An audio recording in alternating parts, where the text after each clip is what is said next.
नमस्कार, जय हिंद। मैं आयुष संगम आपका स्वागत करता हूं आपके अपने चैनल करियर मेथड में। फ्रेंड्स, हमारी सीरीज चल रही थी जीडी प्रैक्टिस की, तो उस सीरीज का पहला क्वेश्चन है उस समबाहु त्रिभुज का क्षेत्रफल कितना होगा जिसका परिमाप 3 मीटर है। देखो, एडवांस का क्वेश्चन है और इस तरह के क्वेश्चन आते हैं। समबाहु त्रिभुज का कॉन्सेप्ट क्लियर कर लूं। समबाहु त्रिभुज का मतलब होता है ऐसा त्रिभुज जिसकी सभी भुजाएं कैसी हो, समान हो। समबाहु कैसा, सम मतलब समान, बाहु मतलब भुजाएं।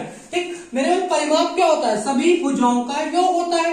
तो ए कितना हो जाएगा, 3a बराबर मेरे भाई कितना दिया हुआ है, 3 दिया हुआ है। तो a बराबर कितना आ जाएगा, 1 आ जाएगा।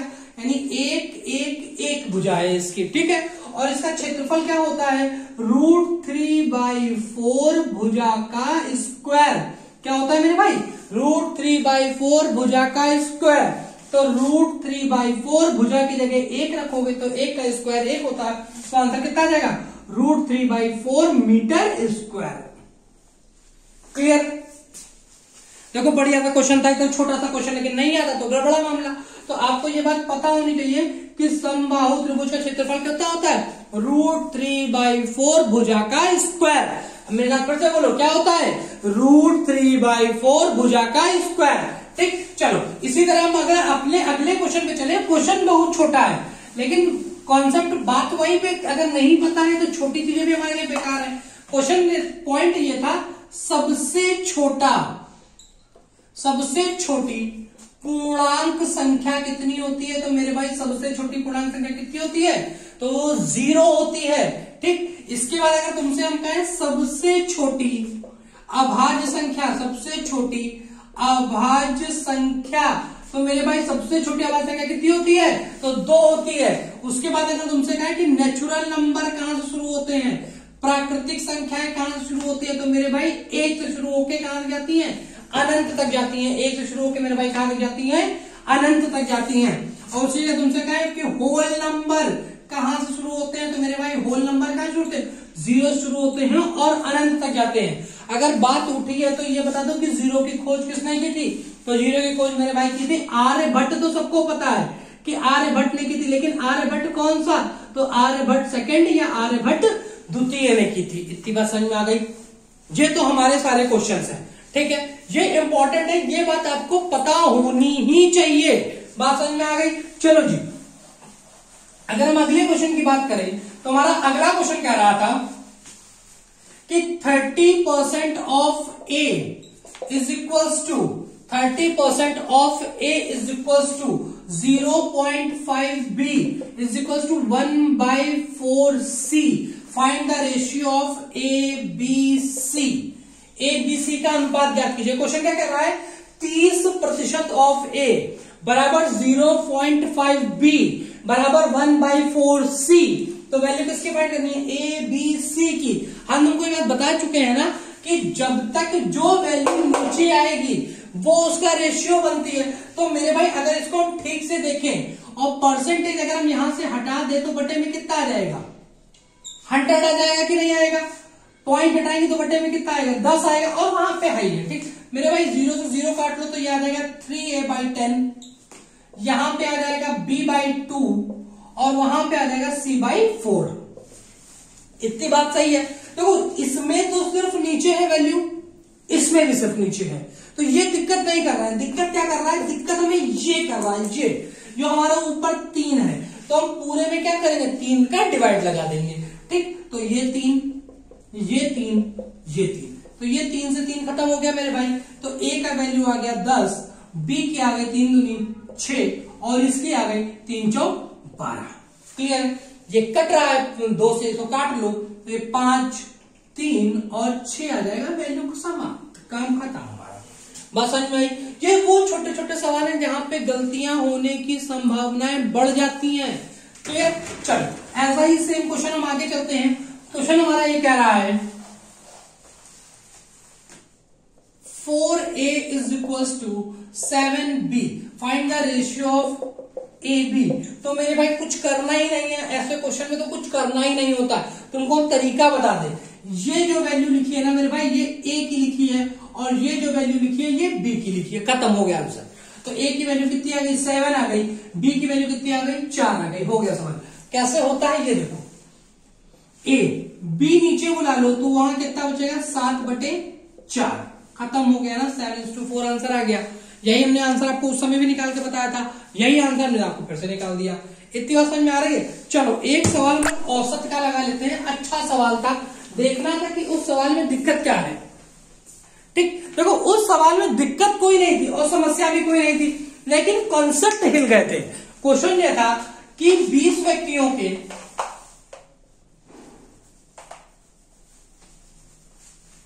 क्वेश्चन ये था 20 व्यक्तियों के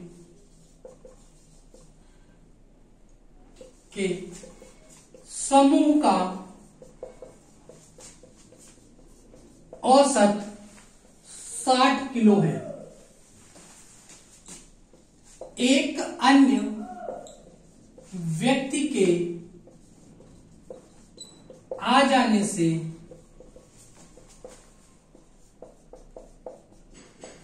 औसत भार 6/7 किलो कम हो जाता है। नए व्यक्ति का भार ज्ञात कीजिए। मेरे भाई इसमें देखो कंफ्यूज होने जैसा कुछ है भी नहीं, ये बहुत देखो 20 व्यक्ति पहले से थे, क्लियर है, एक और आया जिसके कारण 6/7 किलो कम हो गया। यानी अगर वो कम हो रहा है इसका ये मतलब है कि वो 60 लेके नहीं आ रहा है। अगर 60 लेके आता तो औसत में कोई परिवर्तन नहीं होता, क्लियर है। यानी 6/7 की तो मेरे लाल कमी हो रही है, लेकिन कितने ऊपर हो रही है? तो 20 पहले से थे, एक बाद में आ गया, तो टोटल कितने हो गए? 21 हो गए। कितने हो गए? 21 हो गए, क्लियर है। तो 21 लोगों पे इतने ही कमी, तो 7 कितना हुआ? तो ये हो गया 18। यानी वो मेरे भाई क्या कर रहा है, वो एवरेज से भी 18 किलो कम लेके आ रहा है। तो उसका एज कितना हो जाएगा? उसकी वजन 60 माइनस 18, तो 60 में 10 गए तो 50, 8 और गए तो कितने हो गए? 42 हो गए। तो आंसर कितना आ जाएगा? 42 kg। खत्म सवाल। बात समझ में आ गई? ये अच्छा सवाल था, बढ़िया सवाल था। ठीक, चलो अगले सवाल। अगर हम अगले क्वेश्चन की बात करें तो अगला क्वेश्चन हमारा ये कह रहा है कि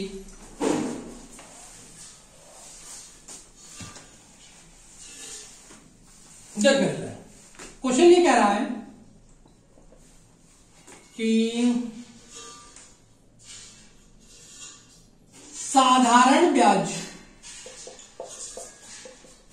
में 6 वर्ष में मिलने वाला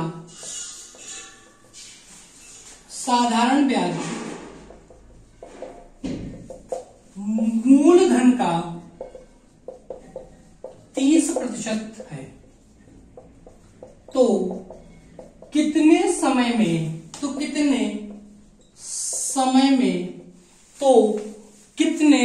में साधारण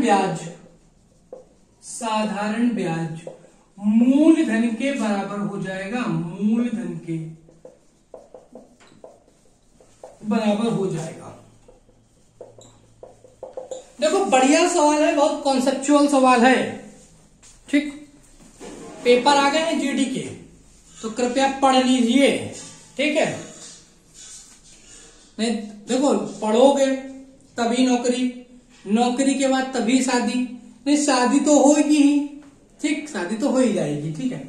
तुम्हारे मन में एक जो ख्वाब है ना कि शादी होगी तो दहेज मिलेगा, तो जब लड़की देखने जाओगे तो तुमको शुरुआत में ही समझा दिया जाएगा।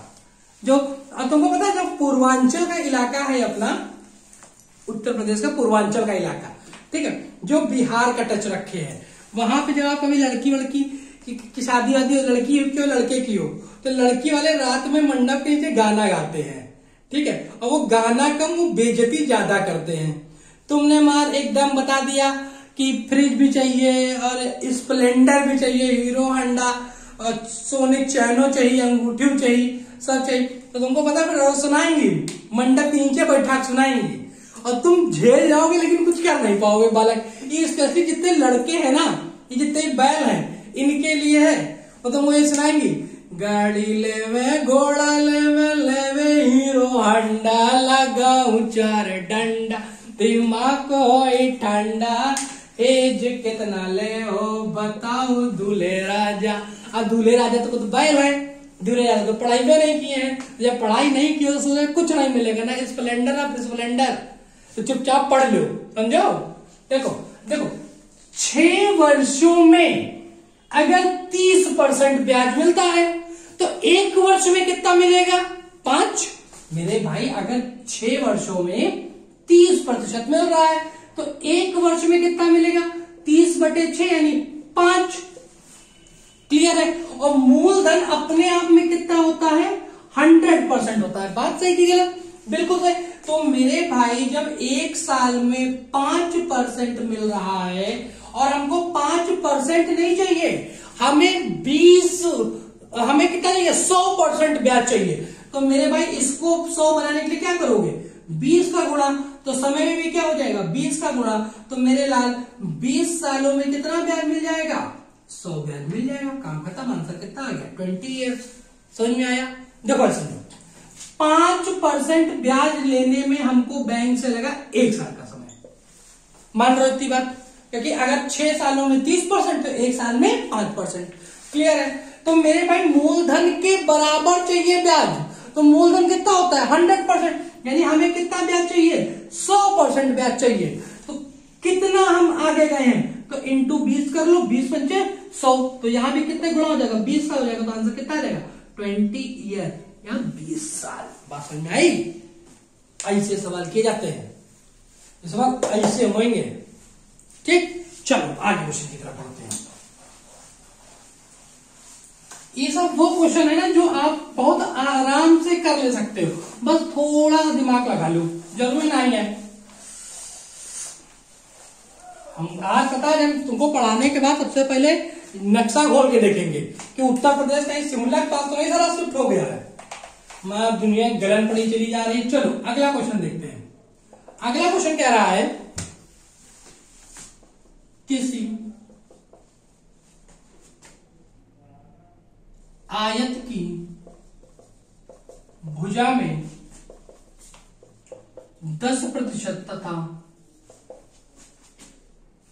आयत की लंबाई में 10% था, चौड़ाई में 20% की कमी हो जाती है।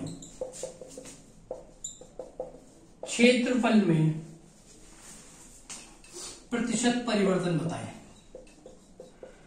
देखो मेरे भाई, इसके बहुत तरीके हैं सवाल करने के, तुमको हमने बहुत बार बता रखा है कि इसके बहुत तरीके हैं, लेकिन हम किससे जाएंगे? हम रेशियो से ही जाएंगे। क्यों जाएंगे रेशियो? ताकि अगर कभी हमारा ये डाटा चेंज भी होए तो हमें परेशान नहीं होना पड़े। देखो लंबाई में 10% की कमी है, 10 की चीज कितनी हो गई मेरे भाई? 9 हो गई। चौड़ाई 20% की कमी यानी 5 की चीज मेरे भाई कितनी हो गई? 4 हो गई। इतनी बात सही है? तुम्हें काटना है तुम काट पीट लो, हमें कोई कष्ट नहीं है। तुम ये काट लो, 2 बार में कट जाएगा, ये 5 बार में कट जाएगा। क्लियर है? तो पहले था 25, बाद में हो गया 9 दूनी 18। मेरे भाई 25 की चीज घट के 18 हो गई, कितने की कमी आई? तो तुमको 7 की कमी हो गई। ठीक, किस पर से? तो मूल पर से होती है 25 और इंटू 100, तो 25 चौका 100, मतलब कुल मिला के कितना हो गया मेरे भाई? 28% की कमी। इतनी बात समझ में आई? यहां तक कोई समस्या, कोई कष्ट, कोई तकलीफ, कोई दिक्कत? तो चलो आज के लिए इतना ही। हम आज की ही तारीख में कोशिश करेंगे कि आपको एक वीडियो और मिल जाए ताकि आपकी प्रैक्टिस इस समय धमाकेदार हो। और अब जब तक एग्जाम नहीं होते, तो ये एग्जाम के लिमिटेड दिन बचे, 10-12 दिन बचे है ना, इस 10-12 दिन में आपको रेगुलर वीडियो मिले। ठीक, तो आज के लिए इतना ही। खुश रहो, स्वस्थ रहो, मस्त रहो, मौज काटो और बढ़िया तैयारी करो। ठीक, जय हिंद।